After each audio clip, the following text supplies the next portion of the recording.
Halo kamar Demi Masa, kembali lagi bersama Demi Masa. Pada kesempatan kali ini, Demi Masa akan membahas tentang desa tertua di Indonesia yang berusia lebih dari 1000 tahun.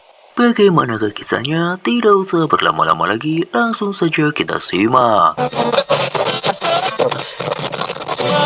Membahas tentang sejarah Indonesia memanglah tidak ada habisnya. Negeri kepulauan ini selalu menyimpan misteri dan ketika terkuak akan menjadi fakta baru yang sangat menarik. Belum lagi, negeri yang terkenal dengan Nusantara ini juga memiliki kisah dan nilai budaya yang sangat kental. Kisah Nusantara memang paling tersohor akan kekuatan dan kekuasaan Kerajaan Majapahit yang konon wilayah kekuasaannya mencapai Asia Tenggara, Semenanjung Malaya, bahkan Australia. Namun, kita juga tak bisa melupakan bahwa masih ada kerajaan-kerajaan kecil yang menjadi cikal bakal dibentuknya suatu wilayah di Indonesia. Salah satunya keberadaan desa-desa di Indonesia. Berdasarkan Pusat Data Indonesia Kementerian Desa, Indonesia memiliki jumlah desa sebanyak 74.954. Dari ribuan desa tersebut, ada satu desa yang menarik perhatian dan menguak salah satu fakta menarik dari Indonesia. Secara administrasi, letak desa ini berada di antara Desa Kahuman dan Desa Ngawen, Kecamatan Ngawen, Kabupaten Klaten, Jawa Tengah. Meskipun demikian, beberapa warga desa masih menyebutnya dengan Desa Upit atau Desa Yopit. Ini karena keberadaan prasasti yang bisa jadi kesimpulan sementara bahwa Desa Upit adalah desa tertua di Indonesia. Bentuk prasasti ini silinder dengan tinggi keseluruhan mencapai 85 cm. Bagian bawah yang menjadi undakan prasasti ini memiliki tinggi 48 cm dan bagian atas yang merupakan bagian prasasti utamanya memiliki tinggi 37 cm. Di setiap sisi prasasti terdapat ornamen-ornamen aksara Kawi kuno yang masih terlihat jelas dan masih bisa terbaca dengan jelas.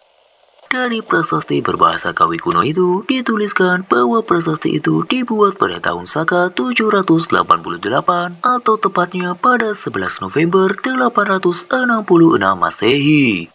Itu artinya Tugu Prasasti yang juga dikenal sebagai Prasasti Upit ini sudah berusia 1154 tahun dan menjadi satu pertanda bahwa Desa Upit sudah berdiri seiring dengan berdirinya prasasti tersebut. Dari sini diduga bahwa Desa Upit merupakan desa tertua di Indonesia karena saksi dan juga bukti sejarahnya yang masih jelas. Prasasti Upit yang asli kini disimpan di Balai Pelestarian Cagar Budaya Jawa Tengah. Jika ingin melihatnya, maka kamera Demi Masa bisa melihat replikanya di Kompleks Sumber Pengilon desa setempat. Pemerintah desa setempat sengaja membuatkan replika itu di tengah keramaian agar masyarakat yang penasaran ingin melihatnya bisa datang dengan mudah ke sana. Desa Upit dulunya merupakan desa perdikan atau desa bebas pajak pada zaman Mataram kuno. Yang artinya, sewaktu itu Desa Upit tidak wajib membayar pajak kepada kerajaan.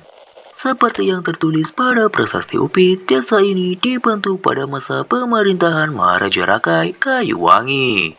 Menurut ceritanya pada zaman dahulu, prasasti ini berada di pekarangan belakang rumah Carik pertama di sini. Waktu ditemukan, keberadaan prasasti itu hanya dijadikan sebagai landasan padasan atau tempat penyangga gentong berisi air. Dari bukti sejarah prasasti Upit tersebut juga mengungkap fakta bahwa Indonesia memiliki sejarah dengan memiliki sistem tata pemerintahan tingkat desa yang tertanam rapi dan diakui sejak zaman dahulu. Belum diketahui mengapa hingga kini Desa Upit tidak menjadi desa yang masuk dalam administrasi Kecamatan Ngawen. Namun dengan adanya prasasti ini, para kader pemberdayaan masyarakat Desa Kahuman percaya bahwa Upit menjadi salah satu prasasti cikal bakal terbentuknya Kabupaten Klaten. Tidak jauh dari tempat penemuan Upit yang asli, berdirinya masjid dan beberapa prasasti yang merupakan candi juga menjadi salah satu bukti bahwa terdapat kerajaan yang dulu pernah berdiri di sini. Tempat ibadah itu bernama Masjid Sorowaden yang menjadi salah satu bukti keberadaan Desa Upit di Kauman. Meskipun diyakini bahwa usia Masjid Sorowaden ini lebih muda dibandingkan Prasasti Upit, namun diperkirakan usianya tak terpaut jauh. Arsitektur dan bentuk Masjid Sorowaden diklaim masih asli meski sudah ada sejumlah renovasi dan sentuhan modern. Namun, dari arsitekturnya yang menggunakan 4 pilar kayu jati dan terdapat sumur tua di depannya membuktikan bahwa masjid ini merupakan bangunan kuno. Kehadiran Masjid Sorowaden juga menjadi bukti bahwa diperkirakan sedikitnya sudah 1000 tahun yang lalu ajaran agama Islam mulai masuk ke wilayah Klaten. Selain masjid, di dekat penemuan prasasti Upit juga banyak ditemukan batu-batu berbentuk candi yang menjadi pelengkap saksi bisu berdirinya sebuah kerajaan di Kabupaten Ngawen. Beberapa di antaranya adalah batu candi Berunda keempat dan beberapa lainnya juga ditemukan tak jauh dari letak Masjid Sorowaden. Demikianlah kisah tentang desa tertua di Indonesia yang berusia lebih dari 1000 tahun. Bagaimana menurut Kamera Demi Masa? Jika Kamera Demi Masa memiliki pendapatnya tersendiri, tulis saja di kolom komentar. Sampai jumpa di kisah-kisah selanjutnya.